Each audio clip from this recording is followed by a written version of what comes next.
사랑하는 행복한 교회 성도 여러분, 이 영상을 보시는 하나님 나라의 귀한 자녀 여러분, 오늘은 2022년 9월 16일 금요일입니다. 오늘부로 매일 성경 에베소서는 끝나고 내일부터 사무엘 하가 시작됩니다. 오늘 본문에서는 4장 1절부터 이어진 성도들을 향한 바울의 권면과 명령은 마지막 전투에 대한 논의로 마무리됩니다. 여전히 어둠의 세상 한복판에 사는 성도들에게 영적 전투는 숙명입니다. 바울은 예수님 안에 성도들이 영적 전투를 수행할 채비를 확보했음을 상기시키며 방어와 공격을 수행할 영적 장비를 장엄하게 소개합니다. 마지막 기도의 권면과 명령 후 편지 전체의 결론이 이어집니다. 편지 전달자로 추정되는 두기고가 바울의 대변자로 소개됩니다.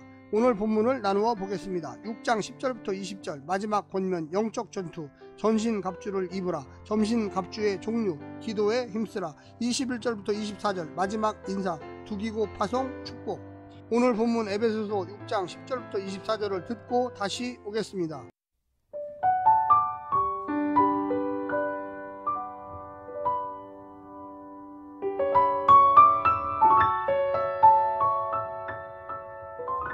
끝으로 너희가 주 안에서와 그 힘의 능력으로 강건하여지고 마귀의 간계를 능히 대적하기 위하여 하나님의 전신갑주를 입으라.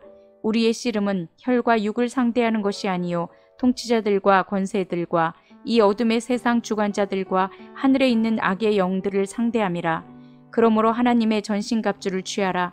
이는 악한 날에 너희가 능히 대적하고 모든 일을 행한 후에 서기 위함이라.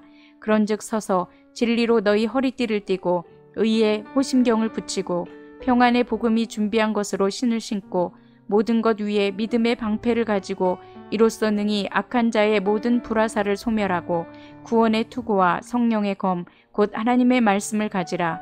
모든 기도와 간구를 하되 항상 성령 안에서 기도하고 이를 위하여 깨어 구하기를 항상 힘쓰며 여러 성도를 위하여 구하라. 또 나를 위하여 구할 것은 내게 말씀을 주사 나로 입을 열어 복음의 비밀을 담대히 알리게 하옵소서 할 것이니 이 일을 위하여 내가 쇠사슬에 매인 사신이 된 것은 나로 이 일에 당연히 할 말을 담대히 하게 하려 하심이라. 나의 사정 곧 내가 무엇을 하는지 너희에게도 알리려 하노니 사랑을 받은 형제요 주 안에서 진실한 일꾼인 두기고가 모든 일을 너희에게 알리리라. 우리 사정을 알리고 또 너희 마음을 위로하기 위하여 내가 특별히 그를 너희에게 보내었노라. 아버지 하나님과 주 예수 그리스도께로부터 평안과 믿음을 겸한 사랑이 형제들에게 있을지어다. 우리 주 예수 그리스도를 변함없이 사랑하는 모든 자에게 은혜가 있을지어다.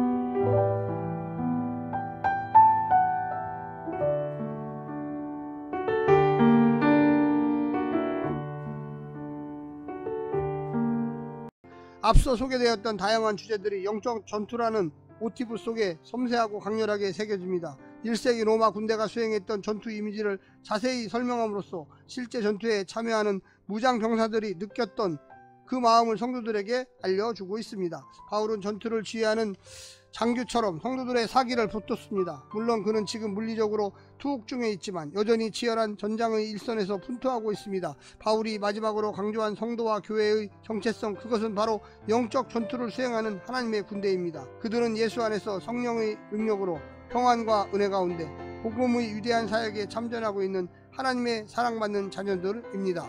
오늘 본문을 세 부분으로 나누어 설명드리겠습니다. 첫 번째, 하나님의 전신갑주로 싸우는 일상. 성도들 앞에는 영적 싸움이 있습니다. 영적 싸움이니 육적 싸움으로 싸울 수는 없습니다. 하나님을 의지해야만 상대할 수 있습니다. 적의 전략과 전략 모두 우리가 감당해야 할 수 있는 수준이 아닙니다. 그러니 하나님이 싸우시게 해야 합니다. 하나님의 무기로 싸우고 그분의 전략대로 싸워야 합니다. 다만 우리에게는 믿음이 필요합니다. 용기가 필요합니다. 순종이 필요합니다.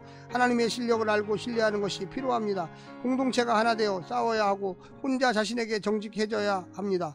함께 그리고 또 따로 싸우되 주님을 앞세우고 성령과 더불어 싸워야만 하겠습니다. 두 번째는 기도와 간구로 동참하는 복음의 역사. 모든 믿음의 싸움에서 맨 처음으로 등장하고 그리고 맨 마지막까지 우리가 해야 할 일은 기도입니다. 항상 기도하고 성령 안에서 기도하고 깨어 기도하고 여러 성도들을 위하여 서로 기도해야만 합니다. 사도는 특별히 자신을 위해서도 기도해 주기를 당부합니다. 비록 쇠사슬의 메인 처지였지만 이 상황에서도 담대히 할 말은 하는 사람이 되도록 기도를 당부합니다.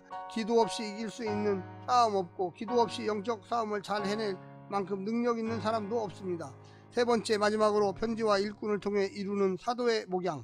사도는 분신과 같은 신실한 일꾼 두 기구를 보내어 이 편지를 전달합니다. 바울의 소식을 알리고 복음을 대신 전하게 하여 그들을 위로하고자 합니다. 먼 거리와 감옥에 갇힌 형편이 에베소를 향한 바울의 사랑의 목양을 중단시킬 수는 없습니다. 무엇보다 평안과 믿음과 사랑을 빌어주는 바울의 기도와 이에 응답하시는 하나님의 은혜의 역사가 있으니 교회는 무고할 것입니다. 복음과 일꾼과 기도가 살아난다면 이 시대 교회도 절망을 딛고 일어나 다시 생명의 가치를 어둠 세상에서 보여줄 것입니다. 사랑하는 성도 여러분, 오늘 마지막으로 이제 에베소서가 끝났습니다. 내일 사무엘 하로 다시 찾아오겠습니다. 용기를 가지시고요, 힘을 내시기를 간절히 부탁드립니다. 샬롬.